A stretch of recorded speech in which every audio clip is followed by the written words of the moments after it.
حضرت کی سیرت سے الحمدللہ اکثر و بیشتر لوگ واقف ہوتے ہیں، لیکن جو غلط فہمیاں اور جو اعتراضات لازم آتے ہیں ان کے متعلق کچھ تفصیلات پیش کر دی جائیں، اسی غرض سے اس عنوان کا انتخاب کیا گیا تھا۔ اور اہم بات یہ کہ جہاں تک یہ ضربات کے استعمال کے بعد لعاب کے لگا دینے سے وہ زخم ختم تو ہو جاتا ہے، کوئی خون وغیرہ برآمد نہیں ہوتا، لیکن اسی کے ساتھ پھر یہ بات بھی بتائی گئی کہ باوجود اس کے یہ آدمی ضرب لگانے والے کے لیے یہ عمل خود مدارج سلوک کے مدارج طے کرنے کا ذریعہ، یہ اس کو نام و نمود کے لیے نہیں کرے گا، شہرت کی خاطر نہ کرے، باضابطہ منع کیا گیا ہے۔ اور اگر ظاہر کرنے کے طور پر کیا جائے تو پھر اسے بس ان 3 وجوہات کی بنا پر کہیں پر کفر اور ضلالت کا خاتمہ کرنا ہو، ظالم کو ظلم سے روکنا ہو، یا پھر دیکھنے والے سالکین کے ان کو مشاہدے کے ذریعے ان کے اعتقاد میں مضبوطی پیدا کرنا ہو، ان 3 میں سے کوئی وجہ نہیں ہے تو اس کو ظاہر نہیں کیا جاتا۔ یہی وجہ ہے کہ مشائخین سلسلہ رفاعیہ مسلسل اس کا استعمال کرتے ہیں، اور سلسلہ رفاعیہ میں ایک ذکر بڑا ہی مشہور و معروف ہے جس کو ذکر الراہ کہا جاتا ہے۔ ذکر الراہ، یہ ذکر کی خصوصیت یہ ہوتی ہے، بوارق الحقائق میں باضابطہ صاحب بوارق الحقائق بھی نقل فرماتے ہیں کہ اس ذکر کی حقیقت یہ ہے کہ ذاکر جب اس ذکر میں مشغول ہوتا تو ایک منزل وہ آتی ہے کہ جسم کے تمام اعضاء اس کے بکھر جاتے ہیں، جسم سے تمام اعضاء علیحدہ علیحدہ ہو جائیں، اور ہر عضو اللہ رب العزت اسے زبان عطا کرتا ہے، اور ہر عضو اپنی زبان سے اللہ کا ذکر کرنے والا ہوتا ہے، ذکر الراہ۔ اور پھر جب یہ ذکر سے فارغ ہوتے ہیں تو پھر صحیح اور سلامتی کے ساتھ اپنے آپ میں واقع ہو جاتے ہیں، اپنے وجود میں پلٹ آ جاتے ہیں۔ یہ ذکر اللہ کی برکتیں سلسلہ رفاعیہ کے اذکار میں، دیگر سلاسل میں بھی یہ ذکر کی اجازتیں اور اس ذکر کی تعلیمات اور وظیفے کے طور پر ہونے کا ثبوت ہے، لیکن بطور خاص سلسلہ رفاعیہ میں اس کا استعمال ہوتا ہے۔ اور اس پر حضرت شاہ افضل بیابانی علیہ رحمۃ اللہ کی اگر میں بات کرتا چلوں، آپ کے شہزادوں میں حضرت ابو محمد سید شاہ غلام افضل بیابانی مرشد میاں رحمۃ اللہ تعالی، آپ یہ خود اس ذکر کے عامل رہے، ذکر الراہ آپ فرمایا کرتے، اور اس کی مشاہدہ کرنے والی ہیں حضور پیرانی اماں صاحبہ رحمۃ اللہ تعالی علیہ۔ آپ سے باضابطہ سننے کی سعادت حاصل ہوئی کہ جب حضرت جو کہ ابھی موجودہ سجادہ نشین ہیں حضرت سید شاہ غلام افضل بیابانی رفاعی القادری خسرو پاشا صاحب کے بلا دامت برکاتہم العالیہ، آپ کے بچپنے کی بات ہے، آپ اپنے دادا جان جو مرشد میاں رحمۃ اللہ تعالی علیہ ہیں، یہ حضرت خسرو پاشا صاحب کے دادا جان، آپ چونکہ بچپنے میں اپنے دادا جان کے پاس لیٹے ہوئے، بالکل شیرخواری کی عمر ہے۔ بتایا گیا کہ حضرت پیرانی اماں صاحبہ رحمۃ اللہ تعالی علیہ وقت ہو جانے پر اپنے شہزادے کو لینے کے لیے وہاں پر اپنے شیخ کے پاس آئے، حضرت مرشد میاں رحمۃ اللہ تعالی علیہ کے پاس آ کر جیسے ہی آپ نے اندر داخل ہوئی تو کیا دیکھتی ہیں کہ شیرخواری کی عمر میں حضرت خسرو پاشا صاحب قبلہ تو لیٹے ہوئے ہیں، لیکن حضرت کے دادا یعنی حضرت مرشد میاں رحمۃ اللہ تعالی علیہ کے تمام اعضاء بکھرے ہوئے ہیں۔ آپ ابتدا میں تو گھبرا گئی چونکہ اس ذکر سے اور اس کی برکتوں سے واقف نہ تھی،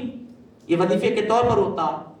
لیکن جیسے ہی نظر پڑی آپ کی حضرت مرشد میاں رحمۃ اللہ تعالی علیہ اپنے حالت میں واپس ہوئے اور پھر مخاطب ہو کر فرماتے ہیں کہ اس کا ذکر میرے حین حیات کسی سے نہ کرنا، یہ ہمارے خاندانی اور سلسلے کے وظائف میں سے ایک ذکر الراہ کی برکتیں ہیں۔ اور پیرانی اماں صاحبہ رحمۃ اللہ تعالی علیہ فرماتی ہیں کہ میں تھوڑا سا ڈر گئی تھی، میں نے دوڑ کر اپنے بچے کو اٹھانا چاہا اور گود میں لے بھی لیا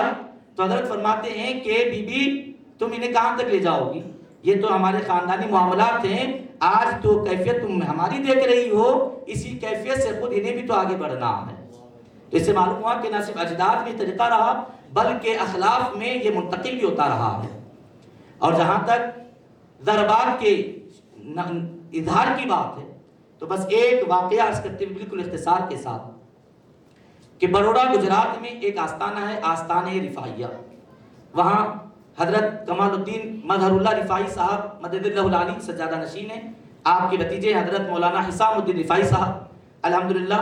حضرت کی وساطت سے بھی اس واقعے کا پتہ چلا اور کتابوں میں بھی مذکور ہے کہ بتایا گیا کہ آپ کے اجداد میں سے ایک بزرگ گزرے حضرت لالا میاں رفاعی رحمۃ اللہ تعالی، وہ ایک مرتبہ حیدرآباد کے دورے پر تھے، اور اس وقت جو بادشاہ فرمان روا تھے وہ بڑے ہی بزرگوں سے محبت رکھنے والے، تو ان کی قربت میں حضرت لالا میاں رفاعی رحمۃ اللہ تعالیٰ علیہ کی سنگت میں وہ بیٹھے تھے اور ضربات کے رفاعیہ کی محفل ہوئی۔ حضرت بادشاہ وقت بھی بڑے متاثر ہوئے، اور بروڈا کے راجہ کھنڈے راؤ جو اس وقت کے راجہ اور بادشاہ تھے، ان سے یہاں کے بادشاہ کے بڑے گہرے روابط تھے۔ ذکر ہوا تو انہوں نے بادشاہ وقت نے کھنڈے راؤ راجہ سے بتایا کہ تمہارے پاس ایک ایسے عظیم بزرگ ہیں جو کسی بھی چیز کا سر کاٹ کر پھر جوڑنا جانتے ہیں۔ راجہ کھنڈے راؤ کو یہ بات بڑی اچھی لگی اور اس نے پتہ کروایا۔ حضرت لالا میاں رفاعی رحمۃ اللہ تعالیٰ علیہ سے بڑا تفصیلی واقعہ ہے، مختصر کرتے عرض کر رہا ہوں کہ ایک محفل رکھی گئی اور اس نے خواہش کی کہ میں ویسا منظر دیکھنا چاہتا ہوں۔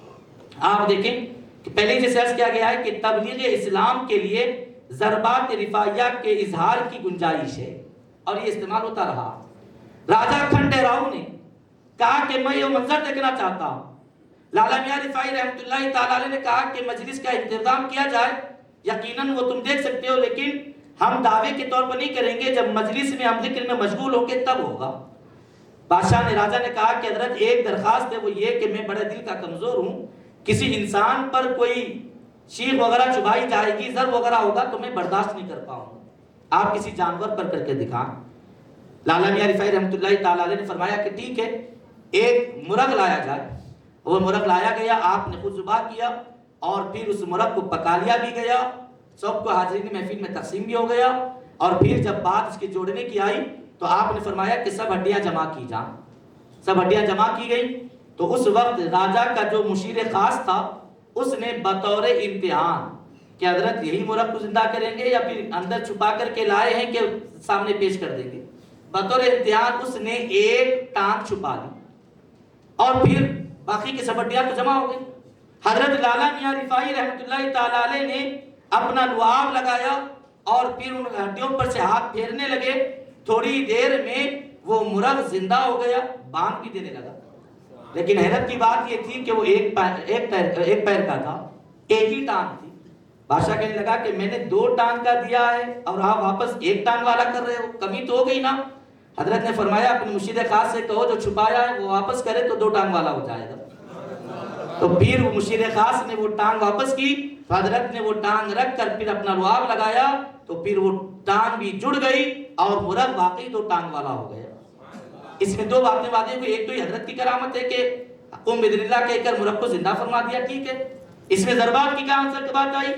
تو پہلے واقعے میں پہلے مرغ کا زندہ کرنا خود یہ کرامت رفاعی ہے، ضربات رفاعیہ کا حصہ۔ لیکن آپ دیکھیں کہ وہ مشیر خاص کا ٹانگ کو چھپا لینا یہ ضربات رفاعیہ کو اور واضح کرنے کے لیے بڑا مددگار ثابت ہوا۔ اگر وہ ٹانگ نہیں چھپائی جاتی تو مرغ تو زندہ ہو جاتا، اس کو کوئی اور کرامت کے طور پر ضربات رفاعیہ نہیں سمجھی جاتی، لیکن کرامت کے ساتھ جب مرغ زندہ ہو گیا اس کے بعد جب ٹانگ جوڑنے کی بات آئی تو پھر حضرت نے اپنا لعاب لگا کر ٹانگ کو بھی جوڑ دیا۔ یہاں پر تو ضربات رفاعیہ کرامت امام رفاعی متحقق ہو چکی ہے۔ اور ایسے ہی الحمدللہ ہر سال عرس شاہ افضل بیابانی علیہ رحمہ کے موقع پر ضربات رفاعیہ کے بڑے ہی عظیم مناظر دیکھنے کو ملتے ہیں۔ حضور سیدی مرشدی و مولائی حضرت سید شاہ غلام سرور بیابانی فاروق پاشا رحمۃ اللہ تعالیٰ علیہ کی دور خلافت ہے، آپ کے آستانے پر بھی عرس پاک کے موقع پر یہ منظر دیکھا گیا۔ اور قدیم جو بزرگ حضرات ہیں جو وابستہ بھی رہے ہیں اور واقف بھی ہیں وہ اچھی طرح جانتے ہیں کہ حضرت کی موجودگی میں یہ ضرب بھی لگایا گیا کہ زبان کو کاٹ کر 2 ٹکڑے کر دیے گئے، آدھی زبان نکال کر شاہ افضل بیابانی علیہ رحمہ کی چوکھٹ پر سیڑھیوں پر رکھ دی گئی۔ آدھی زبان جس کی کٹی وہ اپنے حلق میں ہے، آدھی زبان سیڑھیوں پر ہے، وہ اپنی جگہ تڑپ رہی ہے۔ تھوڑی دیر تک یہ منظر رہا کہ جب تھوڑی دیر کے بعد وہ ضرب کا اختتام کرنا تھا، حضرت شاہ غلام سرور بیابانی رحمۃ اللہ تعالیٰ علیہ فاروق پاشا علیہ رحمہ نے اپنا لعاب پاک لگا کر پھر جب زبان کو جوڑا تو الحمدللہ وہ زبان اپنی صحیح حالت پر جڑ بھی گئی، اور ایسا نہیں کہ زبان میں کوئی لکنت وغیرہ پیدا ہو گئی، بالکل جیسے پہلے تھی ویسے ہی، اور جیسے پہلے وہ شخص بات کیا کرتا ویسے ہی طریقے سے وہ بات کیا کرتا، کوئی تکلیف محسوس نہ کرتا۔ الغرض محترم حاضرین کرام، تفصیلات تو بہت ہیں کہ ضربات رفاعیہ کے حوالے سے، اس کے آداب کے حوالے سے، اس کے معمولات کے حوالے سے بہت ساری باتیں تفصیلی طور پر پیش کی جا سکتی ہیں، وقت کی تنگی کو مد نظر رکھتے ہوئے یہیں پر اپنی بات کو تمام کرتا ہوں۔ انشاءاللہ العزیز موقع ہوگا تو کتابی شکل میں تحریری طور پر بھی ان حقائق کو پیش کرنے کی سعادتیں حاصل کی جائیں گی۔ اللہ رب العزت سے دعا ہے کہ مولا تعالیٰ کہنے سننے سے زیادہ عمل کی توفیق عطا فرمائے، مولا تعالیٰ ہمیں سلسلے رفاعیہ کے فیضان سے بھی سرفراز فرمائے، اور جن بزرگوں کے آراز کے ضمن میں یہ عظیم محافل کا انعقاد عمل میں لایا گیا ہے، مولا تعالیٰ ان کے فیضان سے بھی سرفراز فرمائے، بحرمت سید الانبیاء والمرسلین برحمتک یا ارحم الراحمین والحمد للہ رب العالمین۔